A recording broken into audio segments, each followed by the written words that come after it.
আসসালামু আলাইকুম, আমি হাফিজুর রহমান সোহান, 36তম ব্যাচ জাহাঙ্গীরনগর বিশ্ববিদ্যালয়ের শিক্ষার্থী।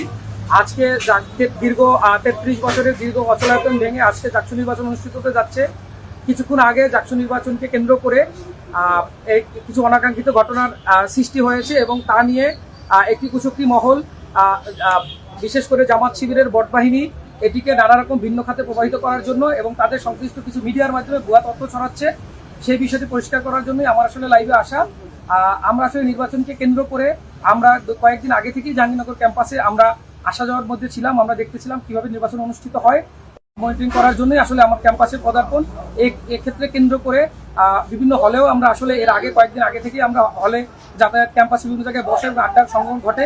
এক্ষেত্রে আজকে নির্বাচনকে কেন্দ্র করে আমরা বিশ্ববিদ্যালয় প্রশাসনের কাছে বা নির্বাচন কমিশনের কাছে আমরা পর্যবেক্ষক কার্ডের জন্য আবেদন করেছিলাম এবং তাদের সাথে কালকে রাতের কথা অনুযায়ী আজকে আমাদেরকে পর্যবেক্ষক কার্ড দেওয়ার কথা ছিল, কিন্তু পরবর্তীতে সকালে আমরা পর্যবেক্ষক কার্ড আমাদেরকে দেওয়া হয়নি।